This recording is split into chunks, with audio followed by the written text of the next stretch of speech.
So you're a stop motion animator, but you don't know what frame rate to use. So I animated a minifigure walking 10 steps in the 5 most popular frame rates to see which ones are worth your time, which ones look great, and which ones are just too sloppy or too time consuming to use. There are a couple that I really like, and there are a couple that I would not recommend using. So I'm going to show you each walk cycle frame by frame. Feel free to skip around to the frame rates that you want to see. So first of all, 8 frames per second. Super easy walk cycle. Put one leg up and slide the corresponding arm slightly backwards and the opposite arm slightly forward. On the next frame, that foot goes down and the other foot goes backwards, and then you repeat with the opposite foot. Very simple. So on to 10 frames per second, you literally just add one more picture. Lift one leg and swing the arms, and then finish the step just like 8 frames per second. But then you're going to add another frame where both legs are together and the arms come back the opposite way. And then you repeat. But you can also remove that extra picture if you want the minifigure to be walking a little bit faster. So for 12 frames per second, this is how I like to make the minifigure walk. So you lift one leg, like normal, but swing the arms very slightly.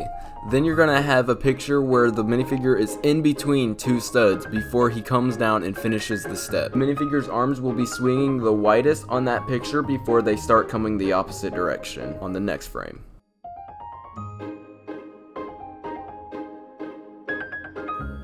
So from 12 frames per second to 15 frames per second, you only add one picture. Okay, this is getting a little redundant, but you're gonna put one leg forward, swing both arms very slightly, then he's gonna be in between 2 studs, and then he's gonna finish his step, and then you have a frame where his legs are together and his arms are coming back.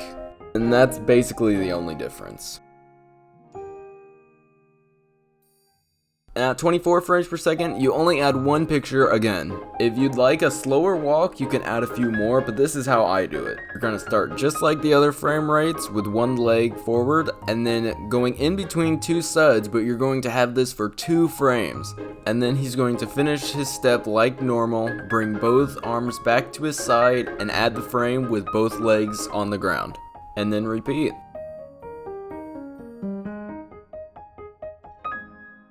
The question is, which one makes the most sense for you? So I'll start with 8 frames per second, and honestly, I don't recommend it because it's choppy and it's hard to make very small movements with your characters when you only get 8 frames every second. So I would recommend going to 10 frames per second because you hardly even need to add any more pictures and it looks a little bit smoother. 10 frames per second is where I started and it's a very beginner friendly frame rate. So I recommend that one over 8 frames per second. 12 frames per second is a great frame rate to upgrade to if you're at 10 and you've been at 10 for a while, because it's not a lot harder than 10 and it's a smoother frame rate that is not time consuming at all.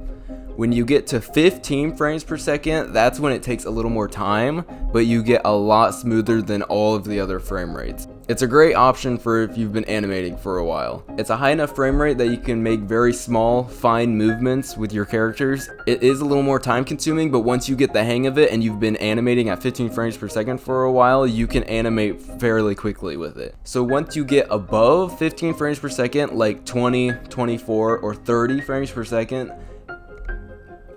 yeah, it can be kind of dreadful. So once you go above 15 frames per second, you get really smooth video, but it starts becoming very time consuming. I did do 24 frames per second for this video, and though it did take a while longer than 15 frames per second, it is very smooth and I'm very happy with how it turned out. So me personally, I would choose 15 frames per second over 24 simply because of time.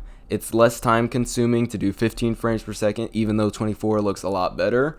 But if you have lots of spare time and you want really smooth animation, 24 is still a really good frame rate. So those are my thoughts on the 5 most popular frame rates, and I hope it helped you determine what you want to use for your stop motion videos. So thanks for watching.